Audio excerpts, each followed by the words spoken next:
పరిగి నియోజకవర్గానికి గౌరవ ముఖ్యమంత్రి రేవంత్ రెడ్డి గారు తెలంగాణ రాష్ట్ర ముఖ్యమంత్రిగా ప్రమాణ స్వీకారం చేసిన రోజు నుంచే మంచి రోజులు అనేది ప్రారంభమైనాయి.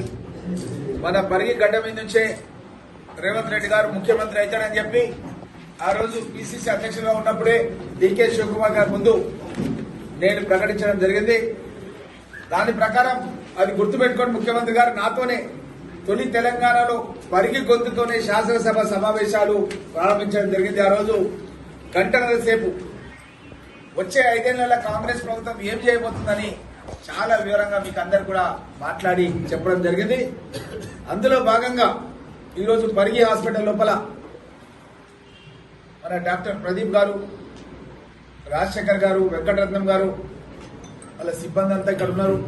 అదేవిధంగా market committee chairman Parasuram Reddy గారు, నిన్ననే బిఎస్సిఎస్ చైర్మన్ గా ఎన్నికైనటువంటి యాదవ్ రెడ్డి గారు, గూడూరు లాల్ కృష్ణ గారు, కృష్ణ గారు, అదేవిధంగా మన హనుమంత్ గారు, ఇంకా చాలా మంది నాయకులు ఇక్కడ ఉన్నటువంటి వాళ్ళు, మన అశోక్, మన తోడాపూర్ మండల కాంగ్రెస్ పార్టీ అధ్యక్షులు, మరియు మన ఎండిఓ కరీం గారు, చాలా మంది ముందు కూడా ఉన్నటువంటి నాయకులందరూ కూడా చాలా సంతోషంగా ఈరోజు మన పరిగి హాస్పిటల్ అప్గ్రేడ్ కావాలని ఎన్నో సంవత్సరాల నుంచి కలలు కంటున్నటువంటి పరిస్థితి పరిగి నియోజకవర్గ ప్రజలది. గతంలో కూడా మన ప్రదీప్ గారు మనమంతా కూడా ఇక్కడ ఒక మీటింగ్ పెట్టుకున్నప్పుడు కూడా మనం ఆలోచన చేసినాం ఎట్లనే చేసి పరిగి హాస్పిటల్ డెవలప్ చేయాలని. నేను నిరంతరం దామోదర్ రాజనరసింహ గారు హెల్త్ మినిస్టర్ గారితో శాసనసభలో తన కార్యాలయంలో వెళ్లి విజ్ఞాపన పత్రాలు ఇచ్చినాడు. మా పరిగి హాస్పిటల్ కు 26 కోట్లు పెట్టి ఒక ఎక్స్పాన్షన్ చేయాల్సిన అవసరం ఉంది. ఇది కాన్స్టిట్యున్సీ హెడ్ క్వార్టర్ లో ఉన్నాం, నేషనల్ హైవే మీద ఉన్నాం, యాక్సిడెంట్స్ అవుతున్నాయి, చాలా మంది చనిపోతున్నారు, రోజుకొకటి 2 రోజులకు ఒకసారి పేపర్లో చూస్తున్నాం, ఎక్కడ ఏ మృత్యువాత వినాల్సి వస్తుందో అని చెప్పి ఏదైనా మెసేజ్ రాగానే భయం అనిపిస్తుంది. ఏ ఊరోళ్ళు ఎక్కడ చచ్చిపోతారా, ఏంది పరిస్థితి అనేది ఆలోచన చేసినటువంటి పరిస్థితులు ఉన్నాయి. లారీలు కూడా విపరీతంగా కర్ణాటక నుంచి మన పరిగి మీదకెళ్లి లారీలు కూడా హైదరాబాద్ నగరానికి ప్రయాణం చేసినటువంటి సందర్భం ఉంది. నేను దామోదర్ రాజనరసింహ గారు చాలాసార్లు ఆలోచన చేసినాం, డ్రామా సెంటర్స్ అని ఏర్పాటు చేయాలి. జాతీయ రహదారులు ఎక్కడైతే ఉన్నాయో ప్రతి జాతీయ రహదారికి ఆనుకొని ఒక డ్రామా సెంటర్ ఉండాలి. ఎవరైనా యాక్సిడెంట్ అయితే వాళ్ళను స్టెబిలైజ్ చేయాలి. వాళ్ళ BP, sugar, bleeding of blood ఇవన్నీ కూడా కంట్రోల్ చేయాలి. కంట్రోల్ చేసి తర్వాత అవసరమైతే మనము హైదరాబాద్ నగరానికి పంపాలి. కానీ పరిస్థితి ఎట్లా ఉందంటే అధునాతనమైన ఎక్విప్మెంట్ లేక, స్పెషాలిటీ డాక్టర్స్ లేక మనం ఉన్న వనరులతో పనిచేస్తున్న సందర్భం ఉంది ఇక్కడ. కాబట్టి వాళ్ళకి మనం ఫస్ట్ ఎయిడ్ చేసి హైదరాబాద్ పంపిస్తుంటే కొన్నిసార్లు మొయినాబాద్ వేటల కల్లా చనిపోతున్న సంఘటనలు ఉన్నాయి. ఎందుకంటే గోల్డెన్ టైం అని చెప్పి అంటుంటారు డాక్టర్స్ అందరూ. గోల్డెన్ టైం అంటే ఏంటంటే ఒక యాక్సిడెంట్ అయిన తర్వాత నిర్ణీత కాల వ్యవధి అని ఉంటుంది, అది 1/2 అవర్ 1 అవర్. ఆ కాల వ్యవధి లోపల వాళ్ళని కంట్రోల్ చేయాలి, స్టెబిలైజ్ చేయాలి. బ్లీడింగ్ గిట్ అవుతుంటే, తల గాయమై బ్లీడింగ్ అవుతుంటే దాన్ని అరికట్టాలంటే మనం ఇక్కడ ఉన్న నిష్ణాతులైనటువంటి డాక్టర్స్, స్పెషాలిటీ వాళ్ళు ఉండాలి, ఎక్విప్మెంట్స్ ఉండాలి, వెంటిలేటర్స్ ఉండాలి.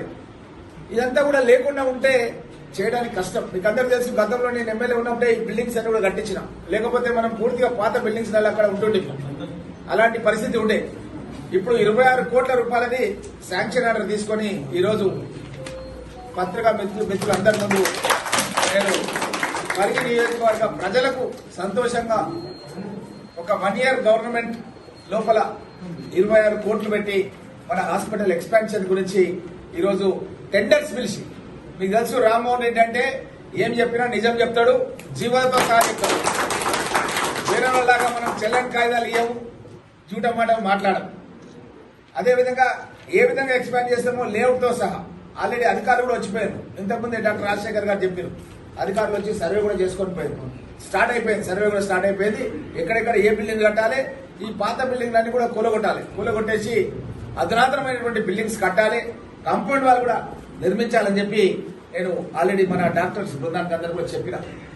గతంలో కూడా ఇక్కడ మార్చరీ కట్టాలంటే కూడా ఎప్పటికప్పుడు నేను ఫోన్ చేసి, అది ఎట్లా అంటే నా సొంత హాస్పిటల్ లాగానే వాళ్ళకు సపోర్ట్ గా నేను ఉన్నా.